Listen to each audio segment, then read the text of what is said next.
I spent 2 years in prison for a crime I didn't commit, not because the evidence was strong, not because the truth was unclear, but because my own son stood in court, looked the judge in the eye, and lied. They said I pushed his wife down the stairs. They said I killed my unborn grandchild. And while I rotted behind concrete walls, my son lived in my house, ran my company, and smiled for the cameras. Every month, they came to visit me, begging, pretending, playing family. I refused to see them every single time, because I wasn't broken. I was waiting, and the day those prison gates finally opened, I didn't walk out looking for forgiveness. I walked out with one phone call that would take everything they stole from me and leave them with absolutely nothing. Day 729. The walls of my cell were damp, stained with years of sweat, rust, and forgotten prayers. I counted time by scratches on concrete. 729. That was the number etched beside the leg of my iron cot, each line carved with the edge of my fingernail, each one a reminder that another day of my life had been stolen. Tomorrow, I would add the last mark. Tomorrow, after 2 full years, I would walk out of Dallas County Jail. I sat on the thin mattress, back against the wall, breathing air that smelled like old metal and regret. The Texas heat never really left this place. Even at night, it pressed down on you, heavy and suffocating, like it wanted to remind you who was in control. Before all this, I slept in a king-sized bed. Before all this, my name carried weight. Theodore Griffin, founder, CEO, a man who built a $70 million company from nothing but stubbornness and long nights. Now, I was just inmate A, 47239. I stared at my hands rougher, thinner than I remembered, and felt the anger stir again. Not wild anger. Not the kind that burns out fast. This was colder, because the memory that kept me awake at night wasn't the sentence. It was the courtroom, my son, standing straight, well-dressed, calm, swearing under oath that his own father was a monster. I closed my eyes. Tomorrow, the gates would open, and when they did, I wouldn't be stepping back into the world as the man they thought they destroyed. I would be stepping out as the man who remembered everything. The courtroom betrayal. The courtroom smelled like polished wood and quiet judgment. I stood at the defense table in a borrowed suit that didn't quite fit anymore, hands clasped behind my back, trying to understand how my life had collapsed into this single room. The judge sat high above us, unreadable. The jury watched me with polite distance, the way people look at something already decided. Then they called my son. Logan Griffin walked to the witness stand with confidence. Not arrogance, confidence. His suit was perfectly pressed, his hair neatly styled. He looked like a man who belonged there, like someone telling the truth. "I love my father," he said, voice steady, eyes shining just enough. "But I can't protect him from what he did." Each word hit harder than the sentence ever could. He described the day calmly, too calmly. How I was angry, how I yelled, how his pregnant wife fell. How he believed I pushed her. He never looked at me when he said it. Not once. Then his wife rolled in, seated in a wheelchair, hands folded over a stomach that was no longer round. Tears came easily for her, the kind that convinced strangers and cameras alike. I wanted to stand up, to shout, to tell them the truth, that I'd gone to Logan's office that day to confront him about missing money, that I never touched her, that the security cameras malfunctioned at the exact wrong moment. But truth doesn't always survive performance. When the gavel came down, I didn't hear the sentence clearly. All I could see was my son turning to comfort his wife. And in that moment, just for a second, I caught it. Not guilt, calculation. 2 years behind concrete. Prison doesn't break you all at once. It wears you down in small, patient ways. The lights never truly went off. The air was always thick, sweat, bleach, something sour that never quite left the walls. Days blended together until time stopped feeling real. Breakfast trays slid through metal slots. Counts happened like rituals. Names disappeared, replaced by numbers. I learned quickly what mattered. Keep your head down. Watch everything. Trust no one. My cellmate, Carl, had been inside longer than he cared to remember. 63, quiet, sharp eyes. The kind of man who spoke only when there was something worth saying. "You won't survive on anger alone," he told me one night as we lay staring at the ceiling. "Anger burns fast." He was right, so I let the anger cool. I read everything I could get my hands on, finance magazines months out of date, law books with pages missing, anything that kept my mind moving forward while my body stayed trapped. I exercised until my muscles remembered discipline. I listened. Guards talked. Inmates bragged. Secrets slipped out when people thought no one important was paying attention. Every month, Logan requested visitation. Every month, I refused, not out of pride, out of strategy. I needed him comfortable, confident, believing I was finished. At night, I lay on my cot and replayed the trial not to torture myself, but to study it. Every lie, every gap, every face that looked away when the truth should have mattered. 2 years is a long time to wait, but patience, I learned, doesn't mean weakness. It means choosing the right moment. And my moment was coming. The visitation room. They came on a Thursday. Visitation days always smelled different: cheap cologne, nervous sweat, desperation dressed up as concern. I was reading when the guard stopped at my cell and said the words I already expected. "Griffin, your family's here." I closed the book slowly. The visitation room was divided by thick plexiglass. On the other side sat my son and his wife, positioned carefully like they were waiting for a photographer. Logan wore a tailored suit that cost more than most inmates made in a year. His wife leaned into him, eyes red, hands folded like a grieving saint. I took the seat opposite them. "Dad," Logan said, lifting the phone. His voice cracked just enough. "It's good to see you." I didn't answer. He swallowed. "We've been taking care of everything while you've been away." Away, as if I'd gone on vacation instead of being buried alive. "The company is stable," he continued. "We've had to make some difficult decisions, but it's for the best." "For the best," I repeated quietly. His wife leaned forward. "We're family," she said softly. "We should heal." I looked at her. Really looked. No fear. No guilt. Only impatience. That's when it clicked. They weren't here out of love. They were here to extract something. "Sign the papers," Logan finally said, dropping the act. "Just temporary. A trust transfer." I smiled for the first time in 2 years. Not because it was funny, because now I knew exactly how this would end. "Khi bạn sẵn sàng, chỉ cần nhấn phím năm. Part 5 sẽ là khoảnh khắc người cha từ chối kỹ và chiến tranh chính thức bắt đầu." The signature I refused to give. Logan slid the folder closer to the glass. Thick. Expensive. My name already printed where the signature should go. "All you need to do is sign," he said, lowering his voice like we were sharing a secret. 2 million. Temporary. The auditors are coming, and without access to the trust, the company could collapse. I picked up the phone slowly. "You sent me to prison," I said, calm, flat. "And now you want my fingerprint." His jaw tightened. "This isn't about the past. This is about survival." "No," I replied. "This is about control." His wife leaned forward, irritation flashing before she could stop it. "Don't be dramatic. You're lucky we kept your name clean. The media could have destroyed you." I laughed. It surprised all three of us. "You framed me for murder," I said quietly. "And you think you did me a favor?" Logan's patience cracked. "You don't have a choice," he snapped. "Your accounts are frozen. You don't have access to anything. Without us, you leave here with nothing." I leaned closer to the glass. "Then I'll leave with nothing," I said. "But I won't leave with your lie on my hands." For the first time, fear flickered across his face. "You're making a mistake," he warned. I set the phone back in its cradle and stood. "No," I said. "I'm finally making a decision."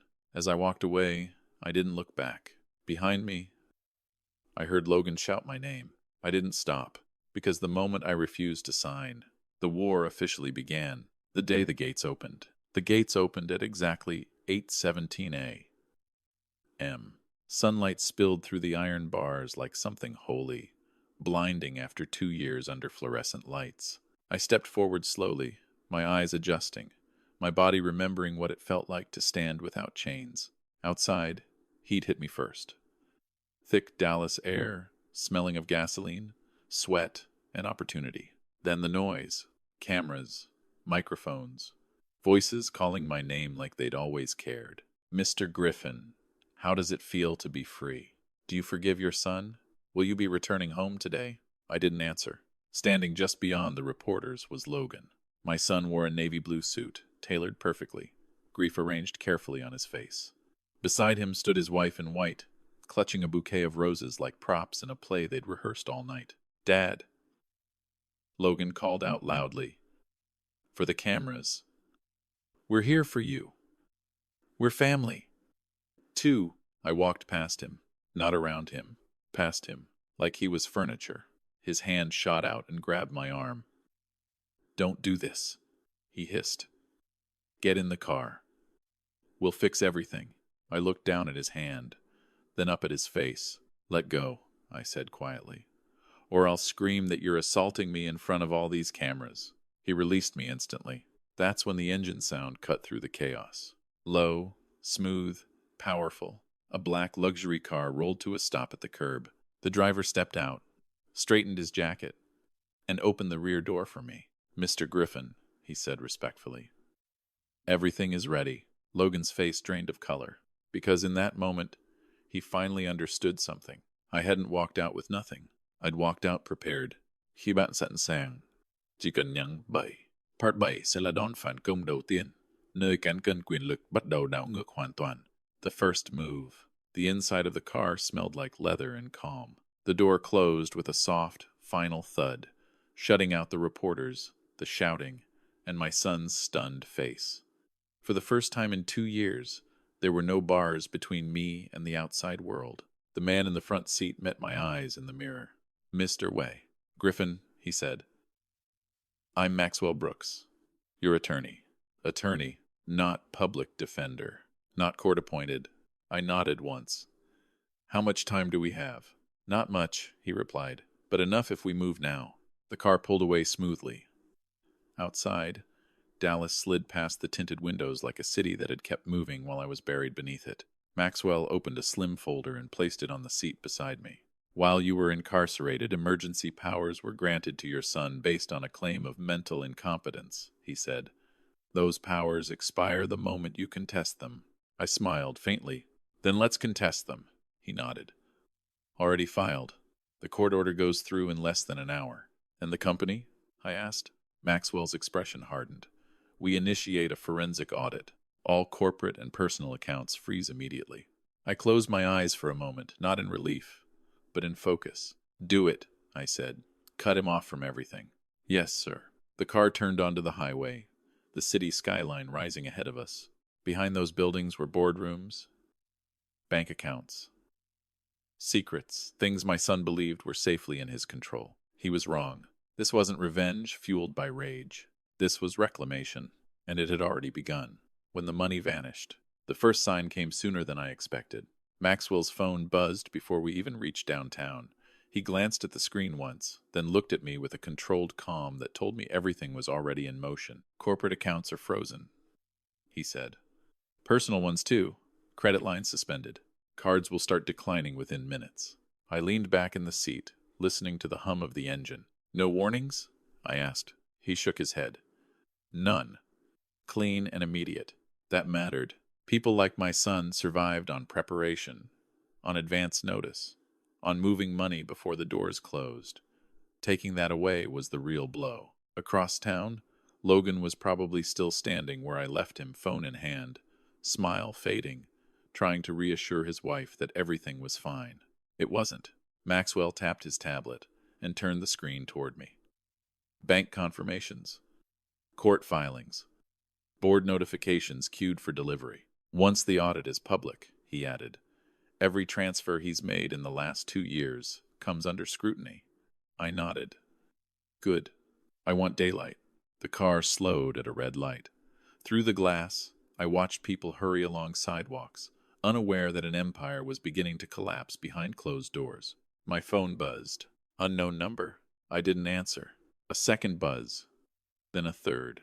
Maxwell glanced at it. "Your son." I smiled faintly. "Let him wait," I said, because for 2 years, I'd waited in a cell while he spent my money, lived in my house, and wore my name like armor. Now it was his turn to feel what waiting really meant, and this was only the beginning. When the walls started closing in, Logan called again, then again. By the 5th missed call, his confidence had curdled into something sharper, panic disguised as authority. Maxwell muted the phone and set it face down between us. He's realizing he can't move money, Maxwell said. Next comes denial. Then rage. I watched the skyline slip by. What comes after rage? Exposure. We arrived at the office tower just as the news alerts began to stack. A financial blog, first small, precise, deadly. Emergency audit announced at Sterling Industries. No accusations yet. Just facts. The kind that make investors sit up straighter. Maxwell opened his laptop. Board members are being notified. Some will call him. Others will call us. And the media? I asked. Give it an hour. Across town, Logan was learning what a locked door felt like. Assistants who once rushed to him now spoke carefully. Vendors asked for guarantees he couldn't provide. His signature, once a skeleton key, suddenly opened nothing. My phone vibrated again. This time, a text. Logan, please, just answer. I didn't. Maxwell slid a document across the table. There's more. Shell companies. Transfers routed through consulting fees. We're pulling the threads. I read names, dates, amounts, patterns that only make sense when someone thinks no one is watching. Release it, I said. Maxwell nodded. Staggered, controlled. Each drop tightens the net. Outside, sirens wailed somewhere far below ordinary city noise. Inside, something extraordinary was happening. For 2 years, my son believed he'd buried me. Now, with every unanswered call and every frozen account, he was learning the truth. I wasn't buried. I was waiting. When the story changed hands, the headline went live at 11:42 a.m. Not on television. Not yet. It appeared quietly on a financial news site most people only noticed after it was too late. Sterling Industries announces emergency audit following wrongful conviction claim. No accusations. No drama. Just facts. But facts have a way of detonating when the fuse is money. Within minutes, analysts began asking questions. Why was the founder removed so quickly? Why were accounts frozen without warning? Why had the CEO assumed full control during the founder's incarceration? Maxwell leaned back in his chair. We've lost control of the narrative, he said calmly. I shook my head. No, he has. My phone finally rang. Logan, I answered this time. What did you do? He demanded, voice shaking beneath the anger. You're destroying everything. I didn't destroy anything, I replied evenly. I told the truth. You're making me look like a criminal. Silence stretched between us. Logan, I said softly. If the truth makes you look like a criminal, that's not my fault. I hung up. By the afternoon, television picked it up. Panels debated. Reporters speculated. The public, so quick to judge 2 years ago, began asking the question they should have asked back then. What if the old man was innocent? If you're still watching right now, this is a good moment to pause. Subscribe to the channel and share this story, because what happens next isn't just revenge, it's accountability. And stories like this only matter if they're heard. By sunset, my son had lost control of the story. And once you lose the story, you lose everything. The evidence no one could bury. The file didn't come from us. That was the part Logan never saw coming. Maxwell slid a slim envelope across the table late that evening. No letterhead, no return address, just a single handwritten initial on the corner. G. Inside was a flash drive and a folded medical report. I didn't touch it at first. Verified? I asked. Maxwell nodded. Multiple sources. Hospital records. Time-stamped. Authenticated. I opened the report slowly. The dates jumped out immediately. The miscarriage had occurred 2 days before the alleged fall. 2 days before my son's wife claimed I pushed her. 2 days before she sat in a wheelchair, crying on the witness stand. 2 days before my life ended. I closed my eyes, not from relief, from the weight of knowing how deliberate the lie had been. She threw herself down the stairs, I said quietly. Yes, Maxwell replied. And the pregnancy had already ended. The medical intervention was concealed. I looked at the initial again. Who sent this? Maxwell hesitated. Someone inside the family. The next morning, the document went public. Not leaked, released. Medical experts confirmed it within hours. Commentators reversed themselves on air. Social media erupted with timestamps, screenshots, side-by-side comparisons of testimony versus truth. By noon, the narrative wasn't whether I was innocent. It was how far they'd gone to destroy me. My phone rang again. This time, Logan didn't shout. He whispered, "Dad, please." I stared at the screen and let it ring, because some truths, once exposed, don't need arguments. They finish the job on their own. When the world turned on them, by noon, there was nowhere left for them to hide. News vans lined the streets outside Sterling Industries. Headlines refreshed every few minutes, each one sharper than the last. Commentators who once called me a violent old man now spoke with outrage, demanding to know how the justice system had failed so completely. And at the center of it all, my son. Logan tried to hold a press conference. That was his final mistake. He stood behind a podium, jaw tight, eyes darting as reporters shouted questions he couldn't control anymore. "Mr. Griffin, did your wife lie under oath? Were you aware of the medical records? Did you knowingly send an innocent man to prison?" His wife stood beside him, pale and trembling, the practiced grief finally gone. When a reporter read the hospital dates out loud, she flinched. Logan raised his hands. "This is being taken out of context." The crowd erupted. Screens behind them flashed timelines, documents, expert analysis.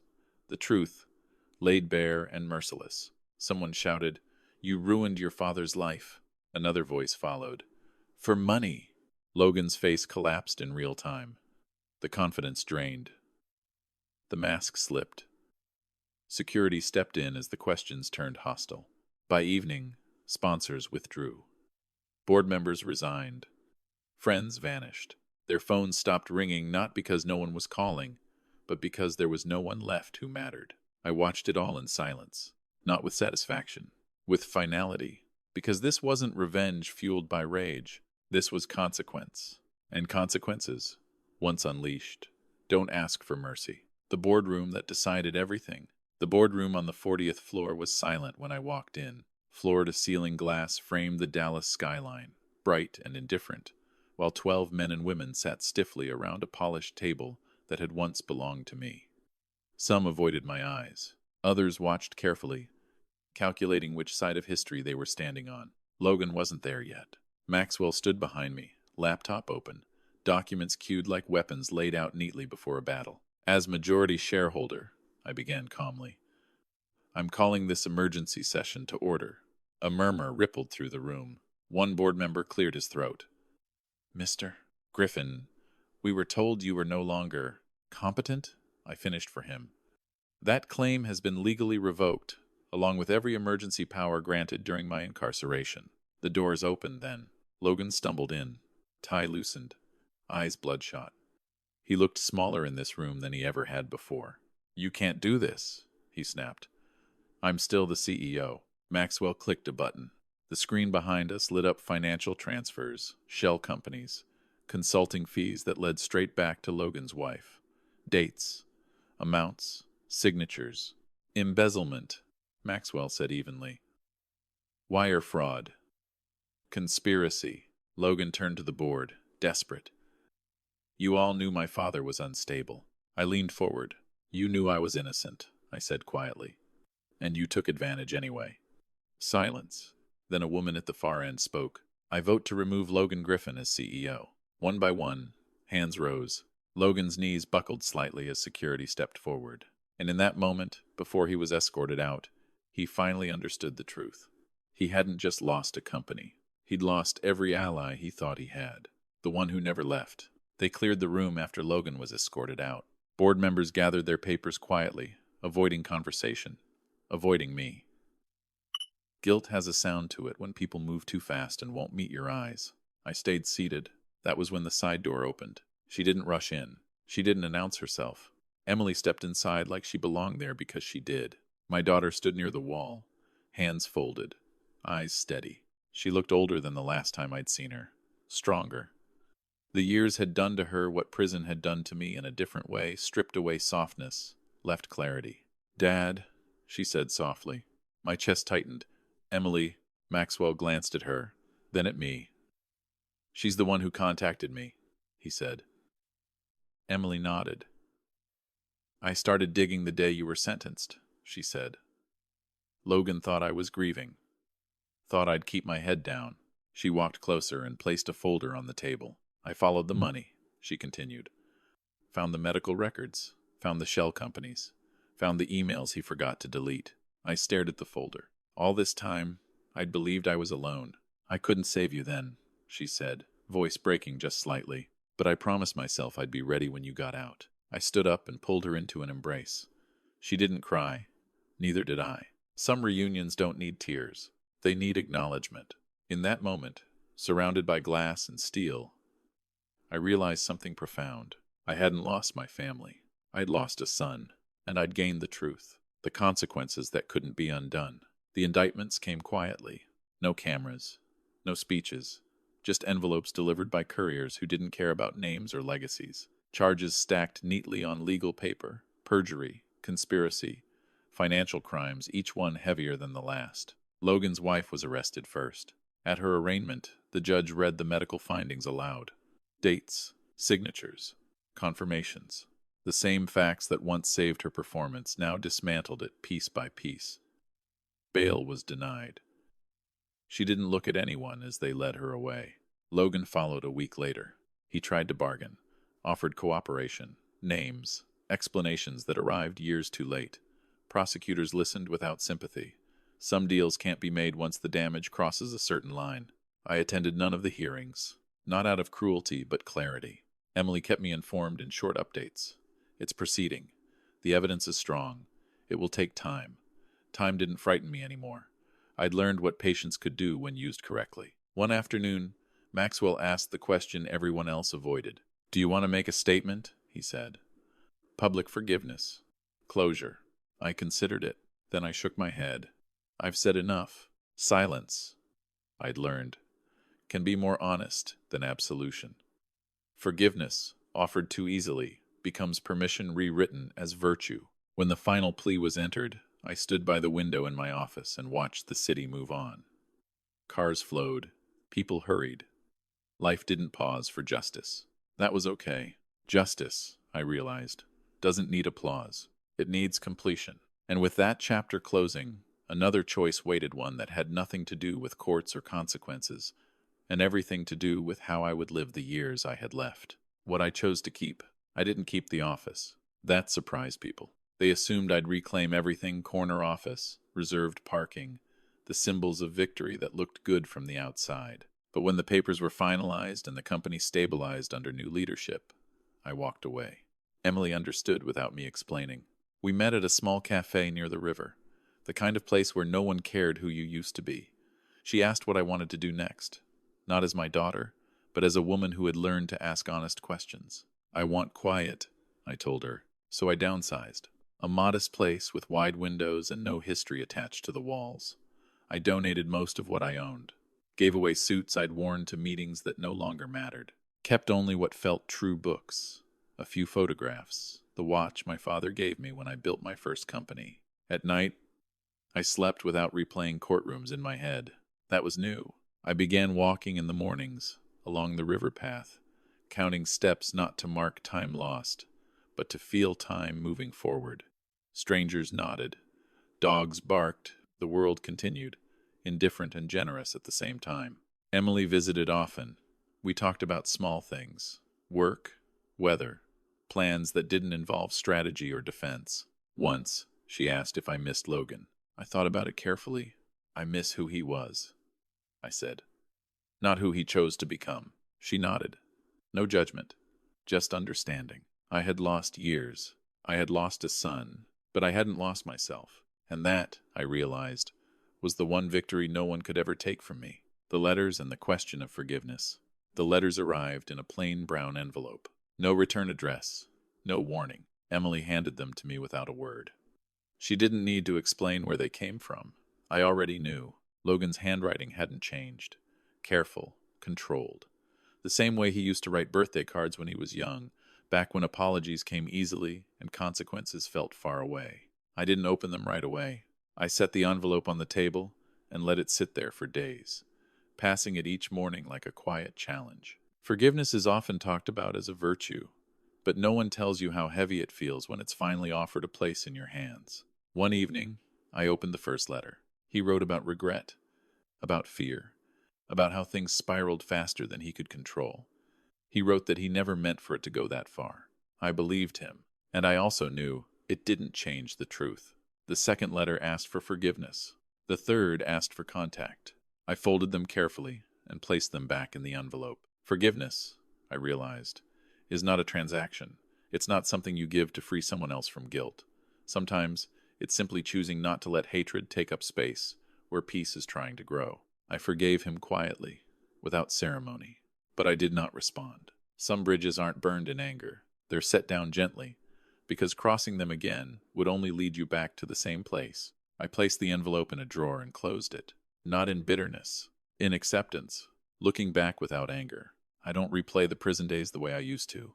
Not the clang of metal doors, not the nights when sleep refused to come, not even the moment my son raised his hand in court and sealed my fate with a lie. Those memories still exist, but they no longer demand my attention. Time has a way of rearranging pain. It doesn't erase it. It puts it in its proper place. I can now look back and see the full shape of what happened. Not just the cruelty of it, but the clarity it forced on me.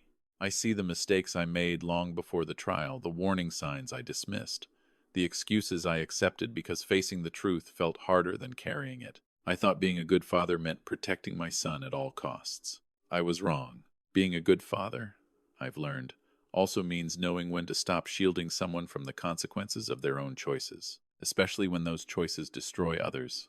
I lost 2 years of my life. I lost my reputation. I lost a son I thought I knew. But I gained something I didn't expect myself. The version of me that walked out of prison wasn't weaker. He was clearer, less concerned with appearances, less willing to sacrifice truth for peace. As the sun sets now, I don't ask what might have been.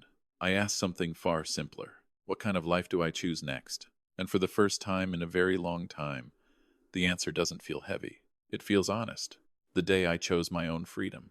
On quiet mornings, I sit by the window and watch the city wake up. People rush past with coffee cups and plans, unaware of how fragile everything really is. I don't envy them. I don't judge them either. I simply notice, and noticing, I've learned, is a kind of freedom. I lost 2 years to concrete walls and lies spoken with a straight face. I lost a son to ambition dressed up as loyalty. But I didn't lose my life. I reclaimed it. Freedom isn't the absence of pain. It's the decision to stop letting pain decide who you become. I live simply now. I choose honesty over appearances, peace over permission. And when the past knocks, because it still does sometimes, I answer without fear, then let it go. If you stayed with me until the end, thank you. Truly. Stories like this only matter when they're shared, when they become mirrors instead of spectacles. Now, I want to hear from you. Where are you watching from? Which moment in this story stayed with you the most and why? Have you ever had to choose between protecting someone you love and protecting yourself? Share your thoughts in the comments. Your voice matters here. If this story resonated, please subscribe and share it with someone who might need the courage to choose themselves today. In the next video, I'll tell another story, another family, another betrayal, but the same hard truth. Freedom begins the moment you stop living for someone else's lie. Until then, take care of yourself. And remember, the day you choose your own freedom can change everything.